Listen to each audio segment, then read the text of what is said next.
April 1945. The Second World War ends in Berlin.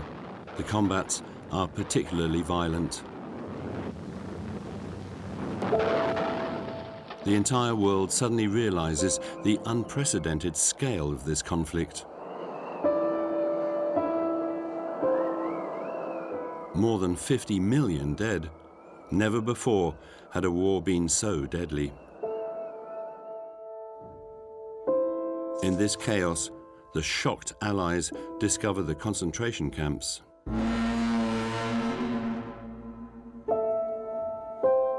The shock is so great that the Americans force the Germans to come and witness the horror for themselves. The Holocaust, the millions dead in combat. Some Germans swear they knew nothing about this disaster.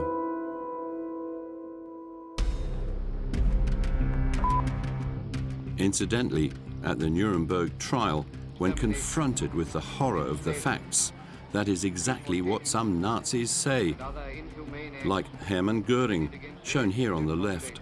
However, one man states loudly and clearly that this was not the case. A British man, Elwyn Jones, Deputy Public Prosecutor. According to him, this appalling nightmare was almost scripted. Of their intentions generally. For all to read, there was Mein Kampf, the product of the war brain of the Führer. Mein Kampf, literally My Struggle, the Nazi Bible written by Adolf Hitler, an inflammatory book which directly led to these atrocities, as Elwyn Jones claims. From Mein Kampf, the road leads directly to the furnaces of Auschwitz and the gas chambers of Majdanek. And at the time, certain Germans thought exactly the same thing. What I was thinking, history proved. Mein Kampf helped to prepare one of the biggest crimes ever committed on a worldwide scale. The content is earth-shattering, because it's his actual plan. So were the Holocaust and the war written in Mein Kampf? What exactly does the book recount? More than a century after its initial publication, the book continues to divide opinions. This book should no longer exist. It's a recital of hatred, a crazy path that leads to loss, all written by a little man who was entirely convinced by what he's written. It's really just an anti-Semitic pamphlet of a violence that is hard to read. If we really want to know Hitler, we can't pass by this book.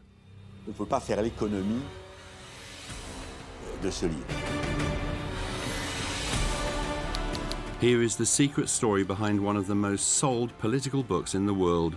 12.5 million copies were published before 1944.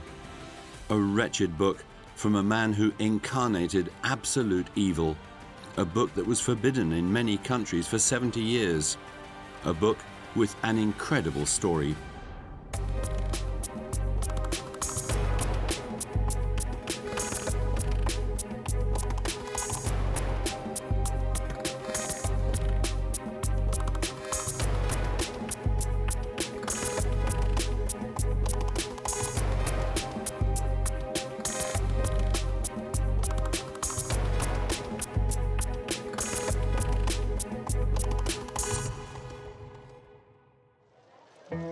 It all begins in November 1918.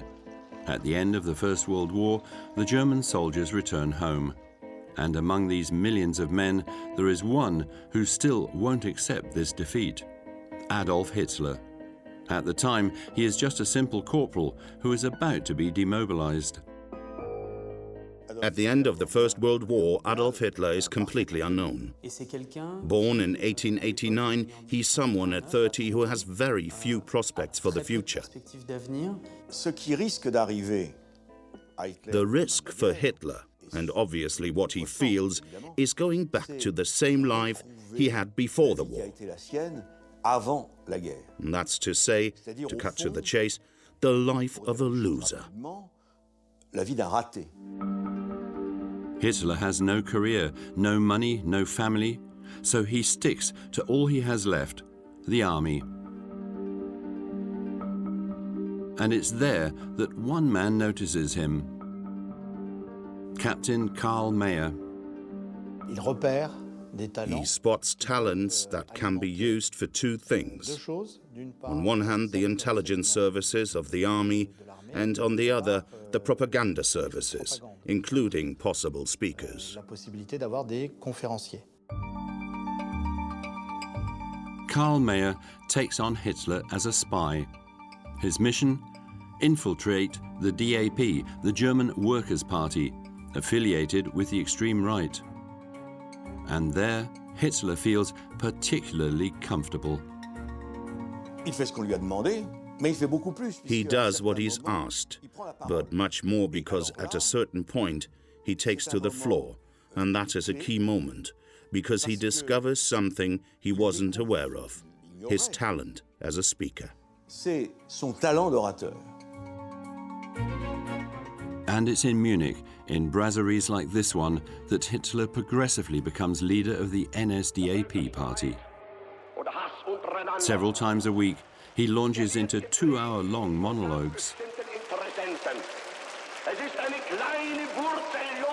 At the start, he only seduces a handful of militants, but ends up captivating thousands of people. At the start of the 20s, Hitler is a skilled agitator in bars.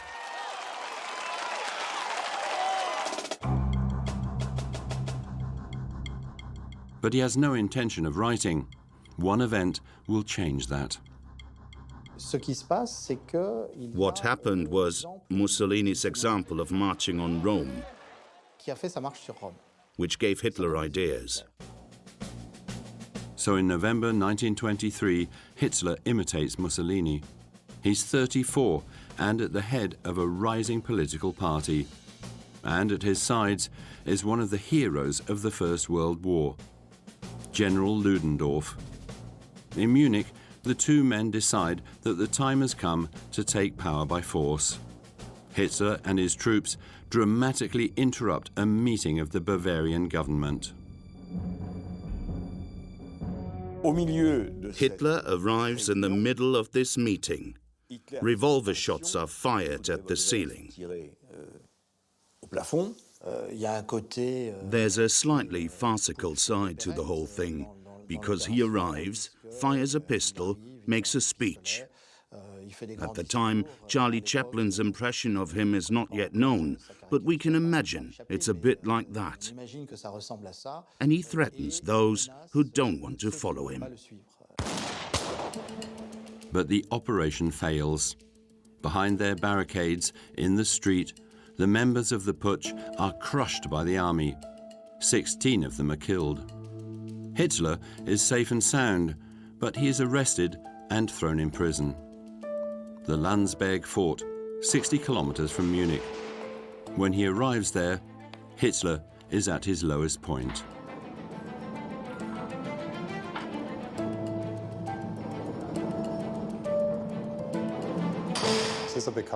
We know that Hitler weighed 72 kilograms when he arrived and would quickly lose weight. He became depressed and started a hunger strike. He even apparently thought about suicide after the failure of the putsch. It was a pitiful failure, and not only did he not have the audience he wanted in Bavaria, but he became the laughingstock of all the newspapers. Hitler's story could have stopped there. However, at the back of cell 7, where it was least expected, he finds a new lease of life. He knows he risks the death penalty, so for the first time in his life, he starts to write.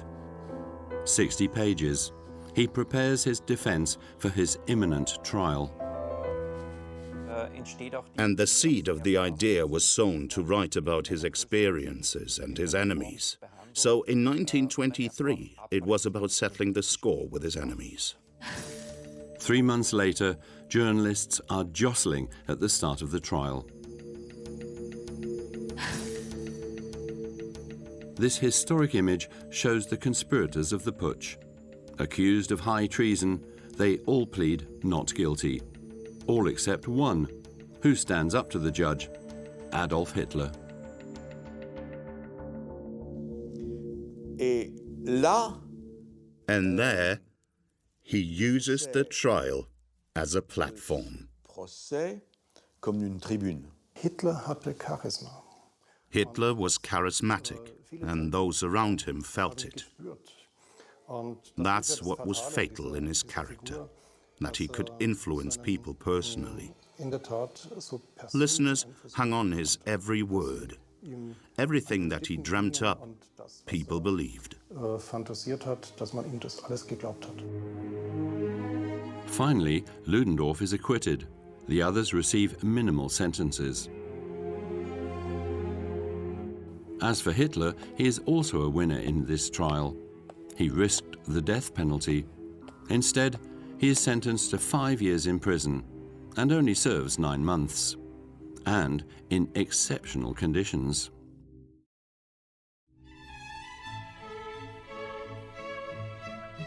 In his cell, he has access to newspapers, drinks his tea from china cups, with an amazing view of the countryside.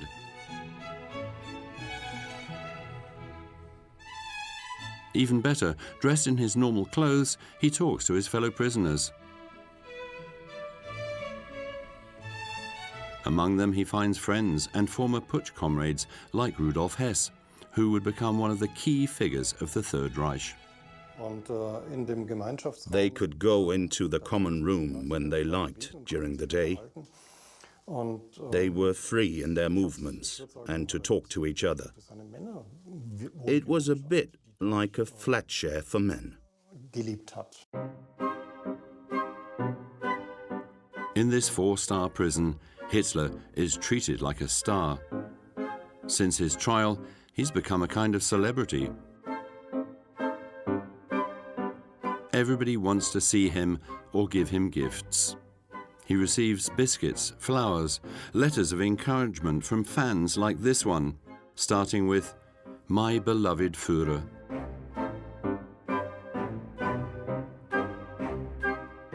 The leading figures of Bavaria also rush to talk to him. The visitor's book is full to bursting, just like these cards detailing each interview to the last minute. And among the 330 visitors, there are some celebrities. General Ludendorff and also Wagner's granddaughter. Many encourage him to continue writing, and notably, Helene Beckstein. The heiress of the piano brand gives him a crucial present, a brand new Remington.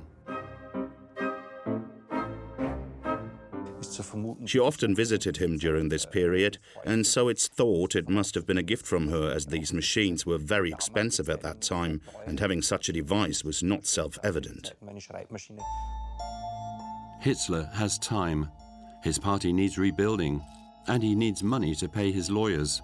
And so he thinks that writing a book could be a good idea. From there, a myth is born. Hitler, the orator, wouldn't have written anything himself. He would simply have dictated his text to Emil Maurice and Rudolf Hess. However, nowadays, historians think that is not the case. The Führer did indeed type his text in prison.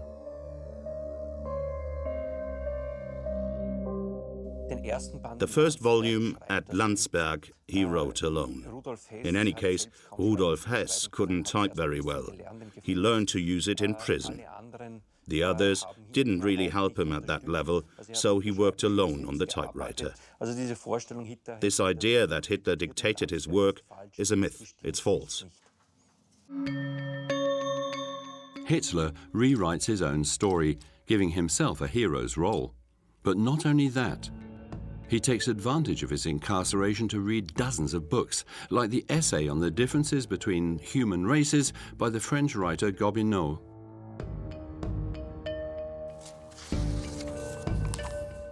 Or ones with charming titles such as Rassenhygiene, racial hygiene. Today, it may seem revolting, but at the time, these pseudo-scientific theories were successful. Newspapers talk about races with no embarrassment. Hitler uses this as a source of inspiration.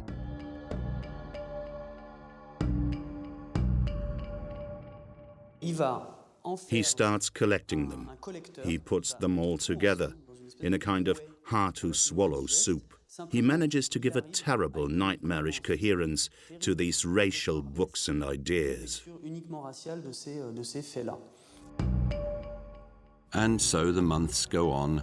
Hitler perfects his terrifying theory, that of the racial struggle. At the top of his imaginary pyramid are the Aryans, in other words, the Germans, in a permanent battle to protect the purity of their race. Their biggest enemy, the Jews, who were considered a scourge.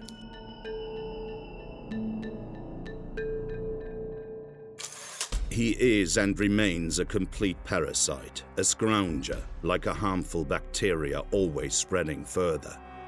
His presence produces the effect of a parasitic plant.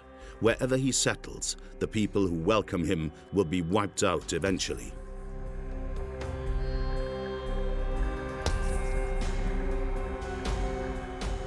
Juden, in German, the Jews. It's one of the words that appears most often in Mein Kampf. It appears 373 times, an average once every 2 pages. An obsession for Hitler. He believes that they are responsible for all of Germany's failures, including their defeat in 1918. He tries to convince the Germans that the Jews are behind an international conspiracy to destroy Germany, and which is the cause of all their problems. He goes through the entire range of anti-Semitic discourse and brings it to its maximum intensity. At the end of 1924, Hitler leaves prison with hundreds of pages under his arm. And he doesn't have any difficulty publishing his text, which is extremely violent towards Jews.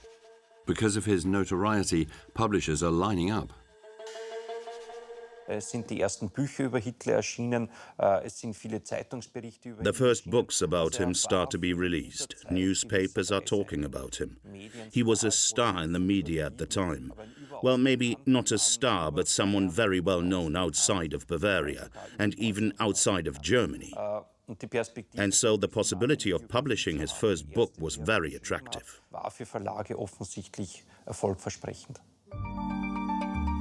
Hitler has the choice, so he opts for the publisher who offers him the most money, Max Amann.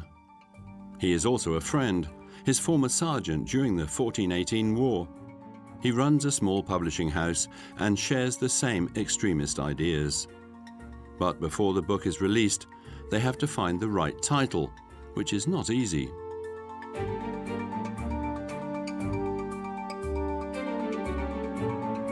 The first title of Mein Kampf was 4.5 years of struggle against lies, cowardice and weakness. The title says a lot, but it's not very catchy. The publisher insists on a shorter title, more compact, synthetic, and something that could be catchy. In truth, we don't know exactly who chose the final title. One thing is sure, it will be Mein Kampf, My Struggle. And for its release, it's highly advertised in the extreme right press. The best Christmas present, this newspaper suggests in December 1925. But when it arrives in bookshops, surprise, it's not a commercial success. A few thousand copies appeal to Nazi supporters, but the work does not break through as much as was predicted. Worse still, some newspapers annihilate him.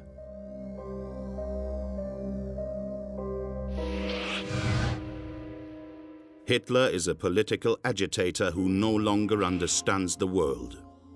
His ideas come from a twisted mind. The truth is that Mein Kampf is a book that is mostly unreadable. For his contemporaries, it's mostly a hodgepodge of ideas, a kind of volcanic explosion, that isn't completely under control.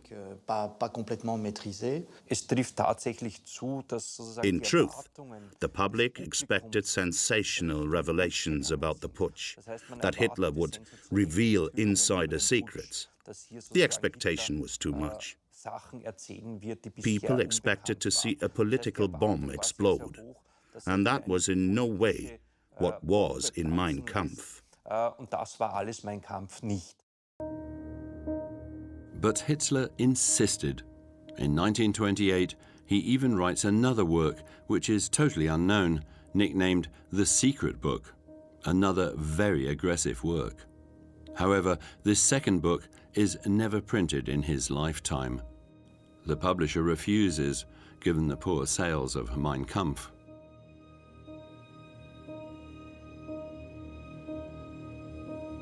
So, Mein Kampf could have stayed a small unknown work. Except fate is about to take a dramatic turn.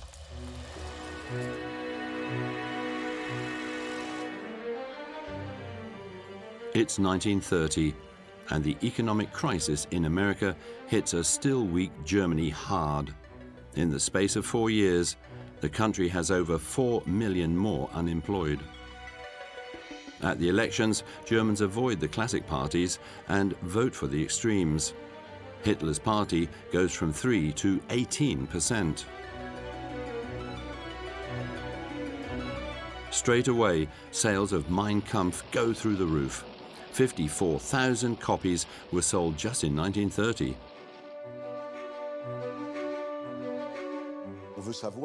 We want to know what Hitler thinks, what he wants, this man who has become part of the German political system. And in his quest for power, this book improves the Führer's image. It establishes Hitler's credibility as no longer just a political agitator, just a speaker but a writer. It's something that matters in Germany. Germany is still a country that respects its doctors and professors.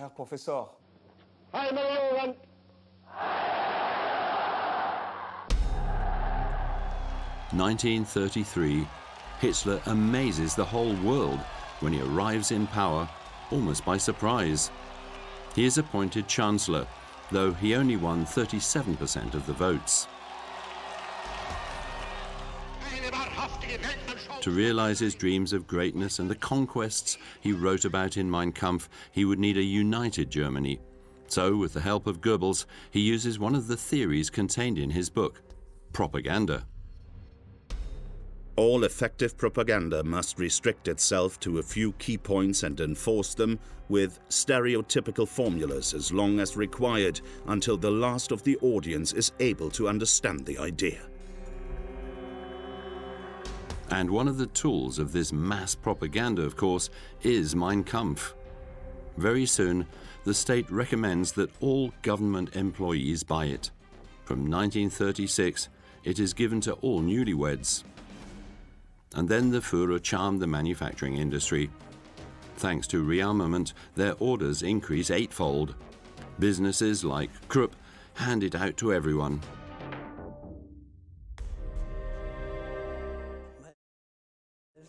It was given as presents for birthdays and celebrations, or it was given out like a bonus for good performances. And to boost sales, the publisher offers the book in all formats. Braille editions for the blind, deluxe versions with a marble cover and gold-plated pages, a limited edition for high-ranking Nazi dignitaries, and the ultimate in propaganda, an enormous version in Bible format. It was a symbol of domination for the National Socialists. It was considered like the Bible of Nazism. And even more important than the book itself was its symbolic function that everyone said, we know Mein Kampf, it's the Führer's book. By force, the book becomes a bestseller, and so ensures Hitler's fortune. Through royalties, he earns the equivalent of around 10 million euros. He can buy himself his famous base, the Berghof, and satisfy his taste for luxurious Mercedes cars.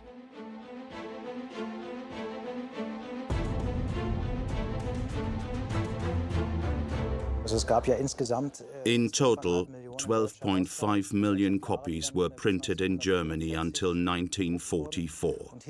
Hitler earned around 1 Reichsmark, which means through this book he earned at least 12 million Reichsmarks.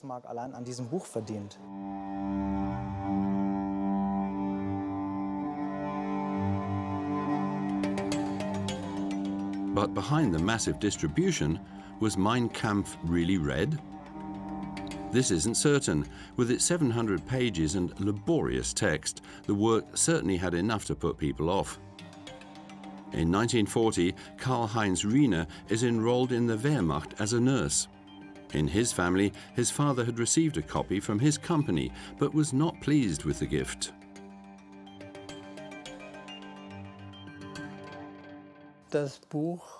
My father put the book on a shelf, and it stayed there until 1945.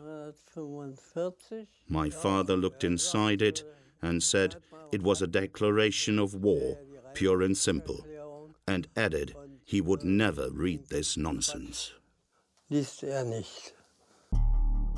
In fact, at the time, like many other Germans, Karl and his father underestimated Hitler.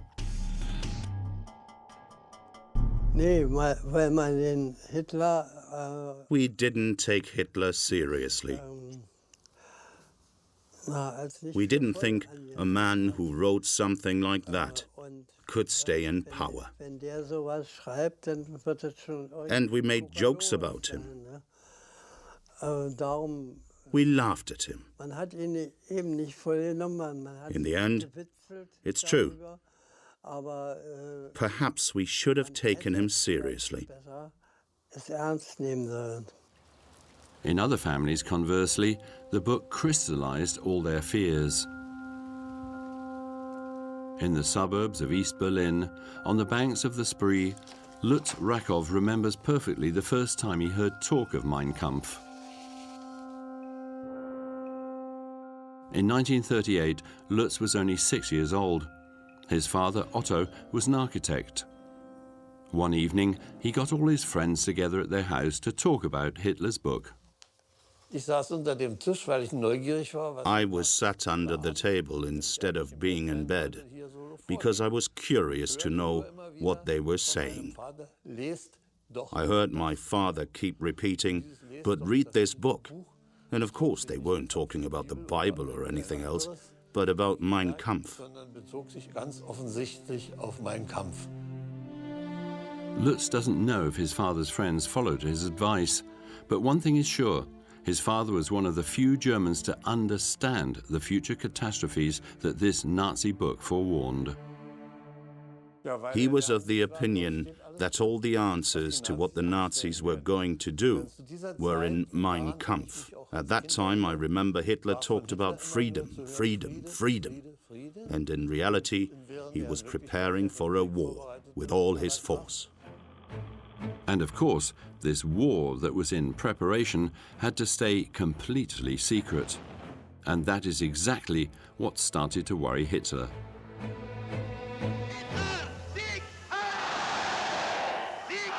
He is afraid that his plans will be revealed in his books. Indeed, some of the passages do announce future conquests. The aim of our external politics ensure the German people that they will get the territories they should. Territory will justify the sacrifice of our own children. And in his hunger for this needed space, Hitler targets one country in particular, France. The mortal enemy, the merciless enemy of the German people is and remains France.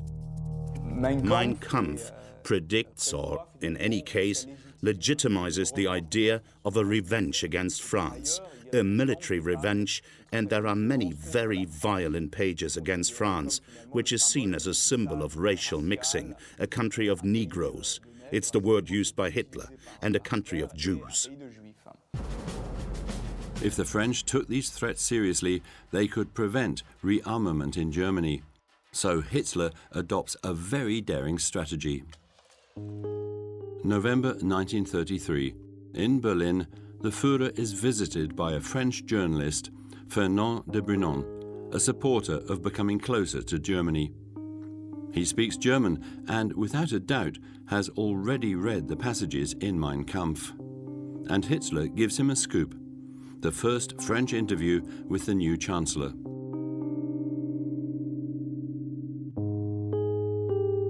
And when de Brunon asks Le Führer about his anti-France statements in his book, Hitler uses a ruse as old as time, an outright lie.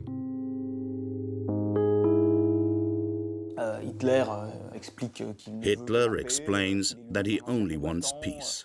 He's been through war, and Europe has already had too many deaths. Brunon has to ask him the question, as Mein Kampf is well known, saying that is not the opinion you have in Mein Kampf. It's not about peace, it's about war.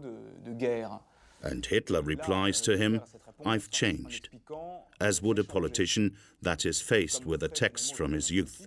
I've changed.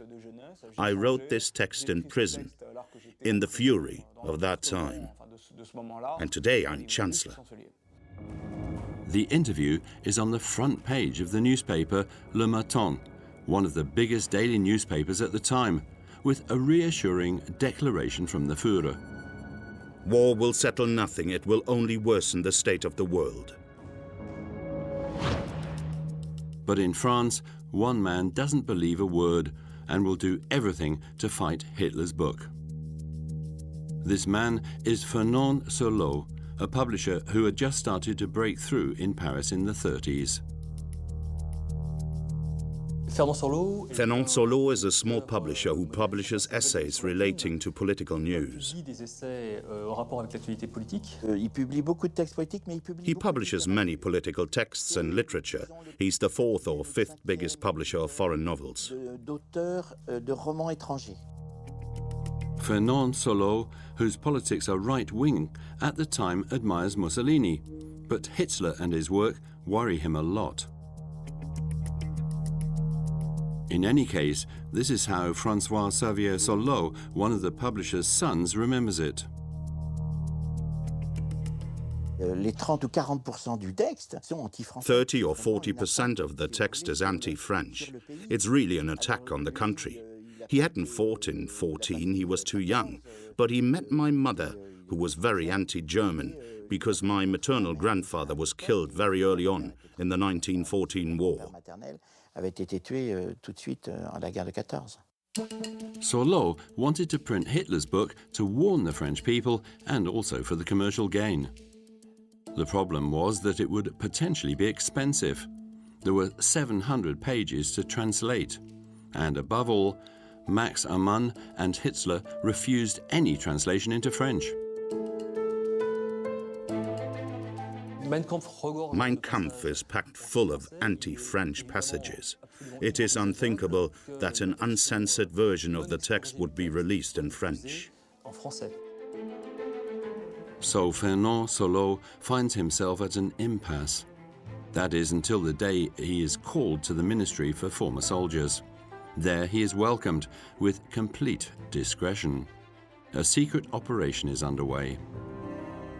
Solot is put into contact with a Jewish former soldier whose name is Maurice Vanikoff, and who will introduce it into the Ministry of Former Soldiers. And it's through this ministry that a team, unofficially of course, is put together. And so Solot begins a race against the clock. He wants to translate Mein Kampf into French as quickly as possible. And to do this, the ministry supplies 7 experienced translators. Even better, the Leaker, the League Against Anti-Semitism, buys 5,000 copies, meaning 50,000 francs for Solot. which is absolutely crucial since, as you can see, in an operation like this one, which has to be carried out quickly, money needs to be raised quickly, and that was done. The book is released in February 1934 with a slogan aiming to shock. Everyone in France must read this book. Same turn of phrase on this poster. It plays on the fear that Mein Kampf inspires and predicts. A second world war is coming. Sorleau has pulled off a great book launch, but things soon take a different turn. Hitler is furious. This small French publisher is ruining his propaganda. Obviously, Hitler doesn't want the French to have access to his text without his propaganda and his ad hoc speeches. At that time, Hitler is on a pseudo-pacifistic offensive where he's declaring to anybody who'll listen that he's a pacifist. From that perspective, Mein Kampf is a thorn in his side. So the Chancellor takes Sorleau to court. The case takes place in Paris at the Commercial Court. 5th of June 1934. The German and French lawyers face each other. The right to alert the public against copyright. Sorleau against the most powerful man in Germany. The sentence is given 13 days later and may seem shocking. The French courts rule in favor of the dictator.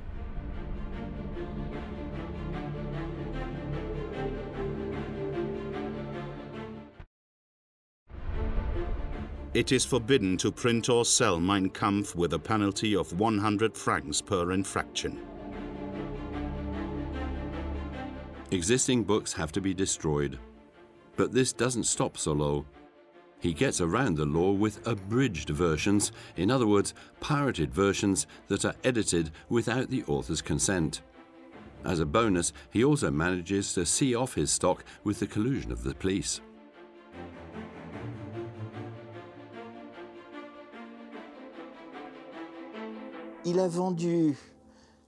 He sold a considerable number of books during this period, even after the court ruling, because when the Germans complained that the books were still on sale and demanded that the copies were seized from the publisher, the local police called my father to say, "We are coming to see if you are still selling the book and seize any copies you have." And so we put all the books into a van. The police came and said there were no more copies. And that evening, the van came back, and the next day we carried on. However, Sorleau did fail in one aspect. The book didn't alarm any of the French elite. Even the 4,000 copies distributed by the leaker didn't have any effect. The decision makers were blinded by Hitler's pacifistic talk. They considered the book too violent to be real.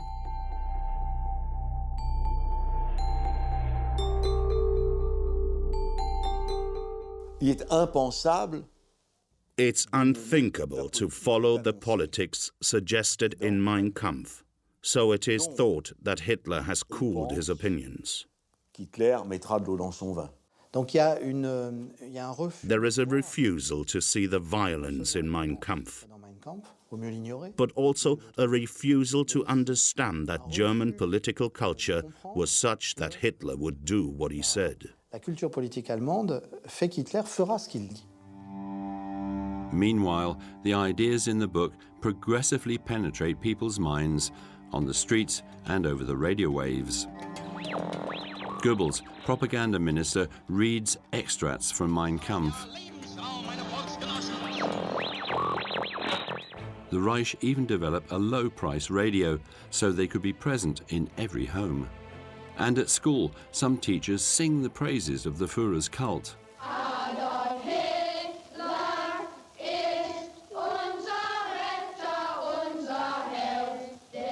The children sing it.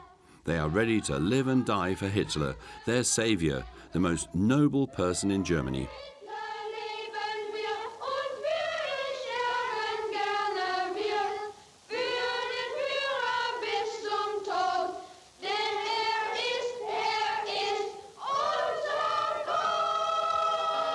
In fact, Hitler is putting into practice what is written in his book, and so his hatred of Jews becomes part of the public consciousness. This sign says, "Germans, your enemy is the Jew." The papers are full of shocking caricatures showing Jews with monstrous features controlling the world. And as this terrible message is hammered home, some people end up believing it.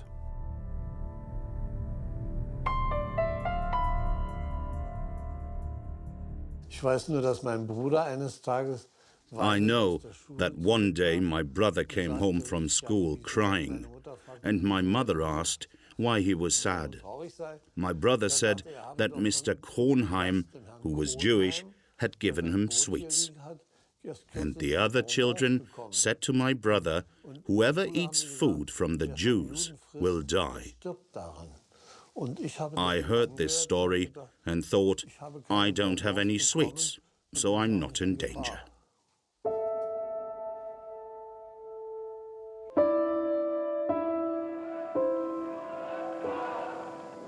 In an insidious and perverse way, anti-Semitism establishes itself in Germany. But could the Holocaust have been foreseen from Mein Kampf? For once, historians agree unanimously.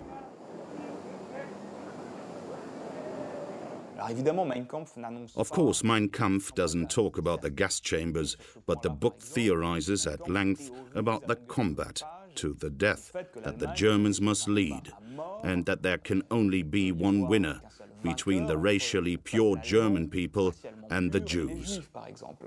The Germans must have been more or less aware of what Hitler had planned, with or without Mein Kampf. Hitler never left any doubt that he wanted to modify the Treaty of Versailles and take revenge on France. And in the mind of anybody with any sense, that can only mean war. But how the war would be led, against who and what future he held for the countries in the East, that is not written in Mein Kampf. Right up until the eve of the war, Europeans held on to the idea that peace with the Führer was possible.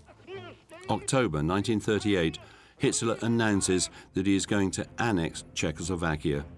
This is a violation of the borders that had been defined in 1918.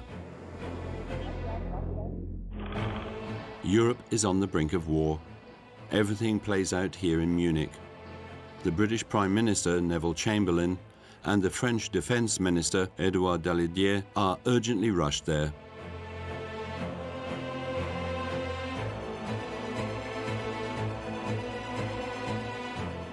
In the end, they prefer to abandon their Czech ally in exchange for a promise of peace from Hitler. They sign the famous Munich Agreement. On their return, the French and British ministers are welcomed as heroes.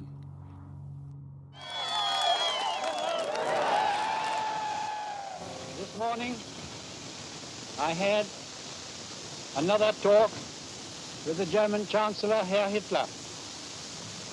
And here is the paper which bears his name upon it as well as mine.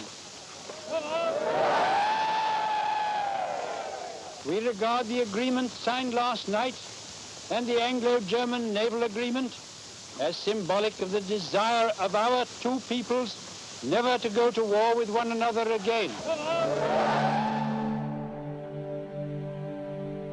Peace seems to be preserved. Don't mind Hitler, take your holiday, advises the press. Which politics want to be in favor of declaring war? What politician wants to say, "I want to go to war"? The majority of European companies are pacifists. Never again do we want war, never again the First World War, never again the slaughter. And even after the Munich crisis, very few of the elite foresee war written in Mein Kampf. Churchill and the young Colonel de Gaulle saw it very early on. They said they were very worried, but at the time, they weren't in positions of power.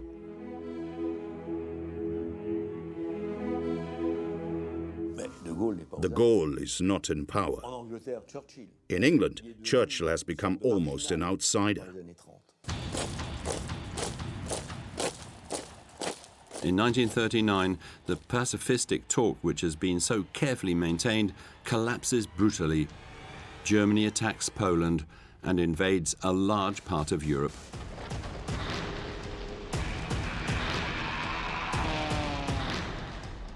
The Reich's troops march through Paris. Hitler celebrates. The whole world trembles at the thought of falling under the control of the Nazis. That is when the elite change their mind about Mein Kampf.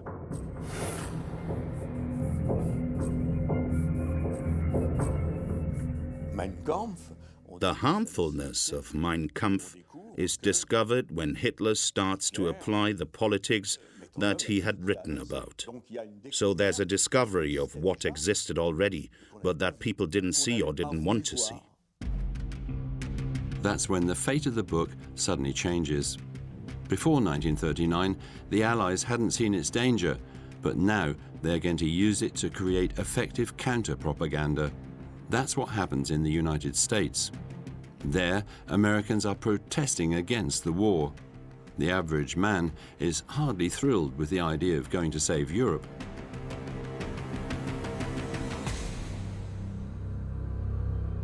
Another war, not for me. This time America should keep out, and I know I will. In the event of war in Europe, I think we should stay out of it entirely. By all means, no. Yes, fight. No. No. No. So the authorities broadcast clips like these. The scene takes place in a church at Mass. To mobilize its troops, the film is aimed at the minorities attacked in the book. Mein Kampf becomes a weapon of persuasion. I'm not going to read all of this, but there are one or two things in this book that will interest you. I quote, "From time to time, the illustrated papers show how a Negro has become a lawyer, a teacher, perhaps even a minister. It never dawns on the degenerate middle-class America that this is truly a sin against all reason, that it is criminal madness to train a born half-ape until one believes one has made a lawyer of him." This book was written 20 years ago. The plan which it foreshadowed has become a reality. At the same time, on the other side of the Atlantic, the propaganda around the book intensifies. War is also a battle of ideas. And to win it, the Reich wants to impose its Nazi doctrine in schools.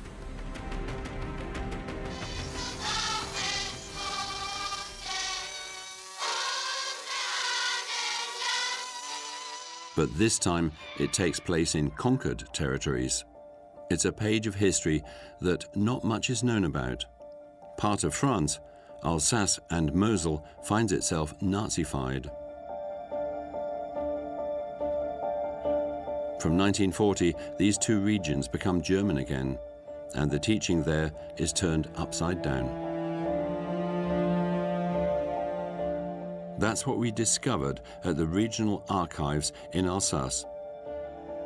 Through the testimony of Marguerite Forster, an Alsatian teacher who kept an intimate diary. From the summer of 1940, distressed, she writes, "What will happen to my colleagues and me? I hate the German methods to the bottom of my heart. I'm horrified at the thought of teaching a member of the Hitler Youth, teaching them to think Deutschland über alles, Germany above everything. We have to teach them all of France's faults, teach them perhaps to hate it as an enemy. All of my being is against this state of things. My God, thy will be done." There was no use Marguerite protesting. Like all of her colleagues in Alsace-Moselle, she had to follow the orders of the Reich. She goes to Germany to undergo an indoctrination. There she has to learn the program called Rassenkunde, the science of the races. Reading Mein Kampf is compulsory. And in her book, Marguerite writes in German what the Nazis dictate on the subject of music.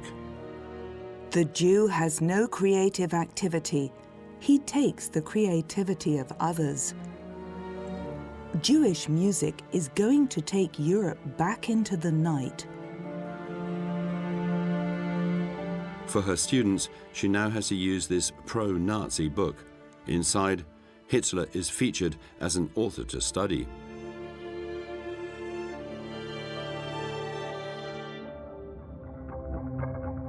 In their books, under the guidance of their teachers, pupils aged 8 to 10 draw Nazi symbols. The teacher gave the Nazi salute when he arrived. All the lessons started with an update from the front, where the German army were, the advances, the retreats. It's clear that some of the teachers, trained in Germany, didn't put this program into practice. That a minority did is possible, and we mustn't forget that there were some German teachers sent to Alsace and Moselle, some of whom applied the program zealously. From 1944, the German army saw a string of defeats. As time went on, the flagship book of the regime became an inconvenience.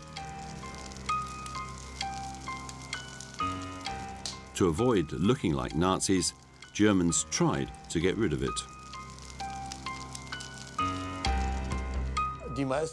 The greatest number of copies I ever saw was on the 23rd of April 1945.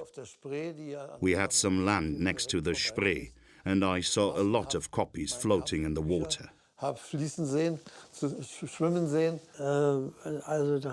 It was poison. It had to be disposed of. And neighbors threw everything that was poisonous into a hole. Arms and books that had become embarrassing. And in all of this was Mein Kampf. They stood out with their red covers. We covered all of that with earth and prayed to our guardian angels that they would never be discovered.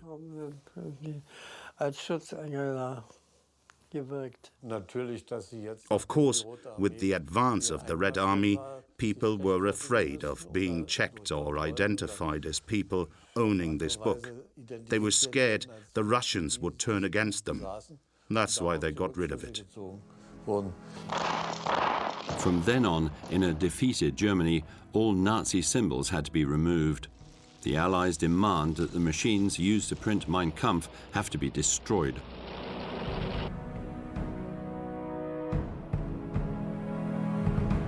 Any republishing of the book is strictly forbidden in Germany. At that moment, nobody imagined that this bestseller would become a long seller. Its author is dead. His work is filled with hate. His politics ended in an appalling massacre. However, his forbidden work continues to be published.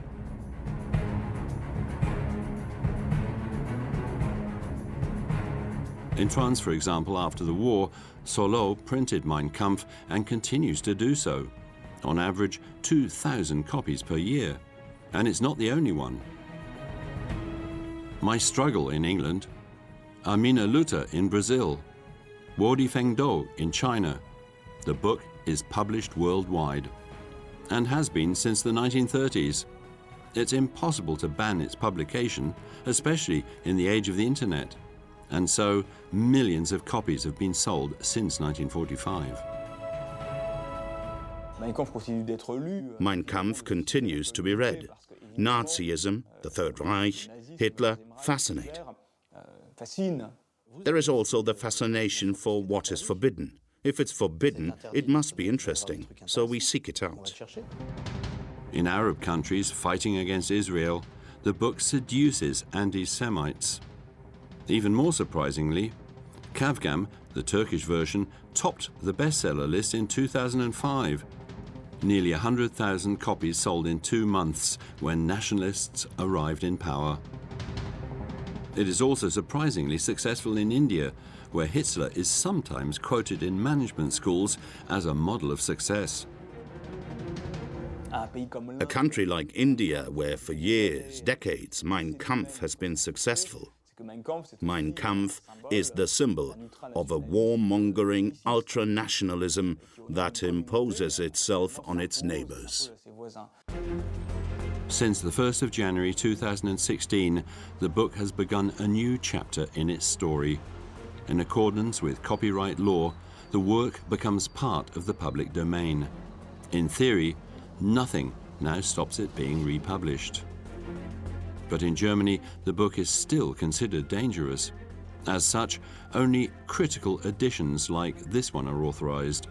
The Führer's text is surrounded by 3,500 comments written by historians.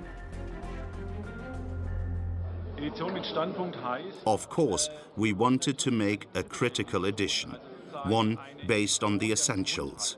It was about contradicting Hitler, correcting him. In France, the publisher Fayard took the same approach. A scientific council are preparing a version that is also commented in order to neutralize the hate and lies in the original text.